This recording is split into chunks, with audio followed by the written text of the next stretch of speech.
नमस्कार। मैं आज आप लोगों के समक्ष एक मुद्दे पर अपनी राय रख रहा हूँ।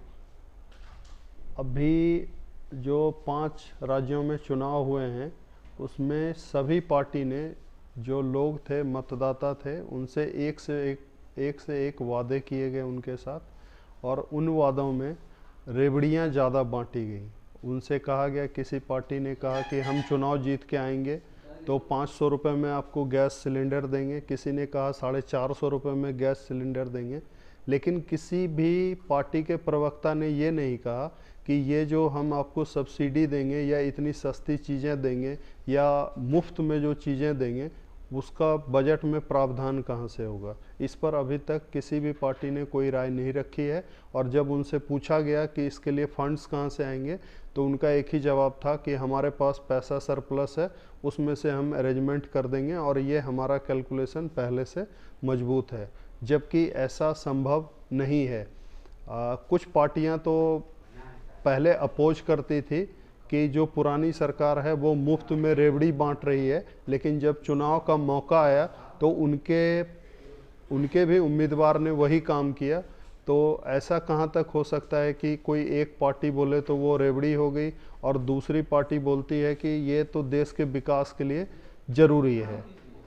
अब बात करते हैं कि अभी हमारे देश के प्रधानमंत्री जी ने कुछ समय पहले घोषणा करी कि हम अगले 5 साल तक राशन बिल्कुल मुफ्त में देंगे, और उस राशन पर जो खर्चा उन्होंने बताया है उनके मंत्रालय के अनुसार वो नेक्स्ट 5 ईयर में 11 लाख करोड़ रुपए खर्च आने की उम्मीद है। तो अब सबसे बड़ा यक्ष प्रश्न ये है कि ये 11 लाख करोड़ रुपए का प्रावधान कहाँ से किया जाएगा। क्या हमारे देश के पास उतना पैसा है? अभी सरप्लस बजट है जो हम प्रति वर्ष, अगर हम इसको प्रति वर्ष के अकॉर्डिंग देखें तो 2,20,000 करोड़ रुपए प्रति वर्ष का इंतजाम अलग से बजट में करना होगा। जबकि भारत एक विकासशील देश है, हमें ये पता है। तो क्या ये संभव है कि इतना बजट में सरप्लस पैसा लाया जाएगा? और अगर ये पैसा आएगा भी तो इसका स्रोत क्या होगा, इसका अभी तक किसी भी पार्टी ने, हमारे देश के प्रधानमंत्री जी ने कोई जिक्र नहीं किया, या उनके विभाग के द्वारा इस तरह का कोई भी जिक्र नहीं किया गया है।